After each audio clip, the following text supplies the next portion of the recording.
Hello there. What's going on, you guys? I'm coming to you today with an Armada build using Ryan Kingston's Fleet Builder. I'm going to go ahead and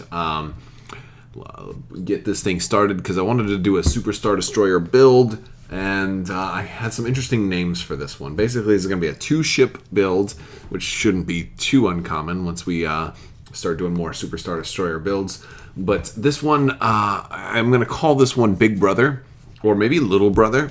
But I was really tempted to call this one Now There Are Two of Them, because I was watching Phantom Menace last night, and I kind of like that movie, although it's got a little things that irk me, but surprisingly enough, Jar Jar Binks is no longer one of those. Anyway, the whole idea of this one is to kind of be unexpected. I think a lot of people look at the Superstar Destroyer and think, hey, this is going to be a one-ship build, or maybe just like a one-ship and a Gozanti. I wanted to put another ISD on here. I'm not going to run any squadrons. I know I haven't been doing a whole lot of squadrons lately in a lot of my builds, and that's just, I don't know. I for some reason I feel like, I don't know, like it's running too many squadrons. It's too easy. Because like a lot of people around me are running very, very few. So if I ran a whole bunch of squadrons, I'd just be able to easily win. And I think it's more of a challenge to make yourself very vulnerable to enemy squadrons. Maybe not. I don't know. But I figure this will be a fun one, and it'll actually be a lot of hull to eat through. So, and that's kind of what I'm going for. I do want to remind everybody there is another round of the giveaway going on right now. So if you would like to enter to win an expansion of your choice in the form of a $25 Cool Stuff gift card, all you have to do is become a subscriber and leave a comment on this or one of my videos. It's as simple as that. So what are we looking at here? We're looking at red dice out of every single arc. So we're always going to have red dice just about. I'm going to use Vader as my commander, who is kind of expensive and isn't necessarily super ideal for the SSD, but he's certainly not terrible considering I'm always going to have those shots, and I've got tons of defense tokens to spend, so it's not necessarily that bad, especially if we get that front arc shot too. Really good stuff there. But he works really well with the Simoon as well, so that's kind of one of the main reasons I put him in here. Now, we're kind of skimp a little bit on both of these ships because we're already at 368 points, which is not a whole heck of a lot we can do, but we're still gonna go ahead and do what we can do. All right. So one of the reasons I wanted a large ship also is because the Superstar Destroyer gets the ability to pass. All right, and so I was figured we could stretch 2 ships and stretch it out to 4 activations. So I'm going to put Strategic Advisor on the Simoon, and then I've got the pass ability on the Star Dreadnought Command prototype, and I think that's going to be a pretty effective way of trying to make this work. So we're going to go ahead and have the Star Destroyer do Strategic Advisor first, then it can activate, then the Star Dreadnought can pass, and then it can activate, and I think that's a good way to squeeze 4 activations out of a 2-ship list. That'll be kind of fun. The deployment, we're going to suffer there, but that's all right. Let's do the command prototype first for the rest of this stuff. I'm going to go ahead and kind of go a little bare bonesy here. I do want gunnery team. I think that's an important one, a very important one. I think it's important to have gunnery team. We do get to shoot 3 times with this thing, and we want to kind of maximize our ability to shoot. I think gunnery team is going to do that, especially if our opponent does tend to approach us from the front. I think we'll definitely want to maximize and get the most shots possible out of that front arc. I think gunnery team is also really good if you do end up going anti-squadron and you end up shooting squadrons. You're not gonna want to have to choose. Oh, do I shoot the ship that's in my front arc, or do I want to shoot the squadron that's in my front arc? This way you can do both when it comes down to it. I'm only going to put one more upgrade on the command prototype, and I know that sounds really strange, but that's what I'm doing. And we're going to go ahead and put quad battery turrets. I think this thing is going to run kind of slow, and I think a lot of people are going to be trying to get around its front arc. So I think and I think this is just one of those upgrades that gives you a lot of bang for your buck because it's every time you attack, it can trigger. So you can get 3 extra dice for 5 points. So I really like that. I think that's just a great way to run this thing. And let's rock it, man. That's just gonna be great. So I like that idea. Let's go ahead and we're going to go ahead and come down to the Simoon now. And I know that that's not a whole lot of stuff to put on a Super Star Destroyer, and I realize that that's risky, but we got we're running out of points over here. All right, so the Simoon, I want the most dice I can get, so I'm going to put Spinal Armament up here. I definitely want that, because this thing is going to be going faster. This thing is probably going to be going a lot faster. Now, we got Spinal Armament on there. Now, I could very easily just put Gunnery Team on there and call it a day. I could totally do that. And initially, that's what I was thinking I was going to do. But there's a problem with this build. I mean, there's a couple. There's a lot of problems depending on your own perspective. I think this would be a fun build to play, and I think it'd be great to have an ISD right next to a Superstar Destroyer on the board. And I think this is one way to do that, although I think there's probably maybe better ways, maybe an ISD-1 with some squadrons and, a little lighter on the upgrades, possibly. There's a couple other ways to do that. But I think there's one really bad problem with this, is that you're going to be second player. And, possibly. You might end up being first player. Maybe your opponent wants to be second player, but you have a pretty good chance of being second player. And as we get into looking at objectives here, there's no real good ones for this list. So that means almost anything you do is going to be bad for you. First off, advanced gunnery is a big problem because both of these guys have gunnery teams, so it gives me nothing. It only helps my opponent. Blockade run. I got a superstar, so I'm slow. Blockade run's a terrible idea with the slowest ship in the game. So that only helps my opponent. Close range intel scan. I got Vader. I don't need accuracies. I could spend accuracies to get some. That's all right. But I only have 2 ships. I need every die I can being damaged or being re-rolled by Vader to try to get me more points. That one's not all right. That one's not super terrible, but it's just not good in this list. Most Wanted, terrible in this list. Opening Salvo, terrible in this list. These are both going to help my opponent way more than they help me. Precision Strike, not really going to help. All right, I get a Concentrated Fire token. Whoop-de-doo. I've got Vader. I don't need that Concentrated Fire token.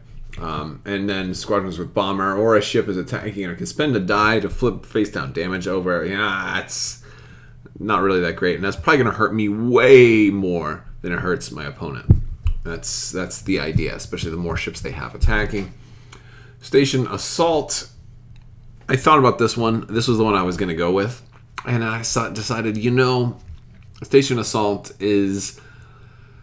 They're going to be able to destroy both stations. I have a feeling. I'm not maneuverable enough with the SSD to, I just feel like that I kind of played a quick couple of scenarios out in my head, and I think while this one could work, I think a skilled player is gonna run the table on me here and might just say, you know what, screw both of your ships. I'm just going for the station, and you don't have enough attacks to stop all my little squadrons that are gonna, fly in here, make sure they're staying just far enough away from you and just close enough to attack the station and get out of there. I just have a feeling something like that's gonna happen.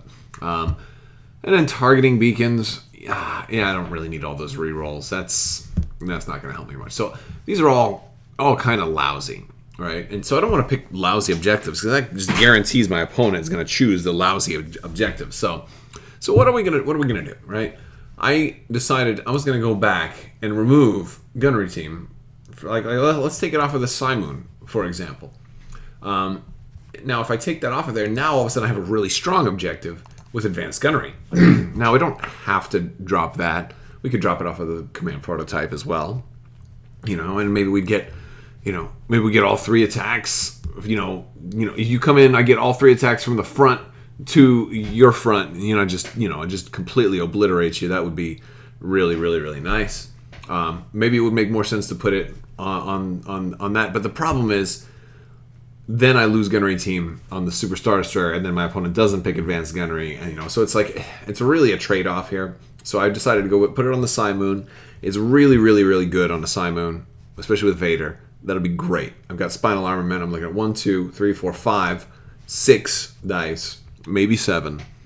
And I can attack you again. And I got rerolls. So all of that, that's cool. I like that. And I don't think... my opponent will choose that on this list. So then we're going to go to blue. Oh, but I have points left over, right? So what do? I got 7 points left over. Well, what I said, this is funny because I've been betrayed by Vader once before. I said, you know what? Maybe we'll go intensify firepower. Maybe not the best option. Maybe not the best. I could put some officers on here. You know, I could free up those points and do some different things. Damage control officer, really, really, really good on the SSD. That gives me 2 more points to potentially do something else. Not really much I can do there. You know, we could maybe... I don't want Nita. Chart officer might be useful for the SSD, potentially. But still, it doesn't have the mobility. I think you're going to be stuck hitting it multiple times. I think you just need to do engineering. Hondo could be useful.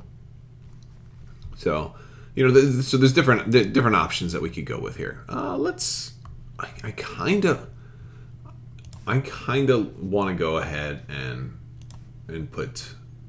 I kind of want to go ahead and put intensify firepower though, because this gives me a little more flexibility to re-roll dice. Like I really need this damage, and you know, Vader, I rolled a bunch of red dice and just got a bunch of hits, and I'm you know, maybe I'm fishing for that double, you know, or maybe I get those black dice. You know, you get up close to the SSD, and I get a black dice shot on you, and I want to re-roll that. You know, I got a black hit, and I want to re-roll it, and I'm afraid I'm going to get the blank, and I can always just change it back to a hit. So it gives me a little bit of insurance if I want to go ahead and push for the double damage. I can always, you know, take it back to a hit, at least for one die. And also the last time I ran Vader, and I haven't run him in a while, is every single time I re-rolled dice with him, my results were worse than they were previously. So I'm a little afraid to run, you know, Vader and just re-roll with Vader like crazy right now. Now for defense, I'm going to go ahead and, you know, I think there's a couple of, you know, decent choices here, but I'm really leaning towards fire lanes for this one, primarily because, look, the Simoon's going to be all over it for the first couple of turns, and the SSD's got tons and tons of dice for days, so I should have no problem locking down fire lanes for the first 2 or 3 turns easily. But the other advantage of that is even if my opponent ends up taking them and getting some points up, you know, on me later on in the game, and this helps me kind of dictate where the battle's going to take place, and it gives me an advantage because I'm really going to need that advantage with you know, deploying ships and having only the 2. So this one gives me a pretty solid deployment you know, consideration. So I like that. For navigation, we'll go with that deployment consideration. Again, we're going to go with Solar Corona. And yeah, we definitely don't want superior positions. I'm not getting behind anybody. So we'll go with Solar Corona. Just let them deploy everything first. And then I can point my SSD right at them. And I like that. And I think Fire Lanes also lets me do that. So if I don't get the advanced gunnery, at least I'm able to point my SSD right at their fleet. And if I do get the advanced gunnery, then... hey, then I point my Simoon at them, and I get to shoot twice with the Simoon. That one's going to be really nice. But I could also see maybe, you know, the chance of dropping gunnery team and putting it over here on the Simoon 1, because, hey, a destroyed ship is going to be doubled. Well, they're not going to destroy the SSD. There ain't no way they're going to destroy that thing. So they're never going to get that double. I mean, granted, if they do, that's impressive, and let me know, you know, if that ever happens. But I don't see that happening very often, especially with, you know, another ship. Like if you had that much firepower, I think you would go for the ISD first, because that one you actually have a chance to kill. You know, I think you have a much more reasonable chance to kill an ISD. Less defense tokens, only 1 brace. You know, just you know, you don't get that bonus. Like engineering only gives you 4, where up here it gives you the token also. So it just seems like it's a lot easier to kill, like 3 times easier to kill an ISD. So I would just go for that instead. So I could see maybe swapping gunnery team down here. But yeah, that's the Big Brother build. Now there are 2 of them. I think it'll look cool on the field. I think it'd be fun. And, you know, I'd love to hear what you guys think. So don't forget to enter that contest. If you like this video, go ahead and give it a thumbs up. Let me know what you think down in the comments below. Don't forget to check out Crabbok.com. Hop in my Discord and say hi. And I want to give a big thanks to all of my patrons on Patreon. You guys are awesome. Look for another giveaway starting up any day now. That will be Patreon exclusive. So I want to thank you guys so much for that. And have a great day.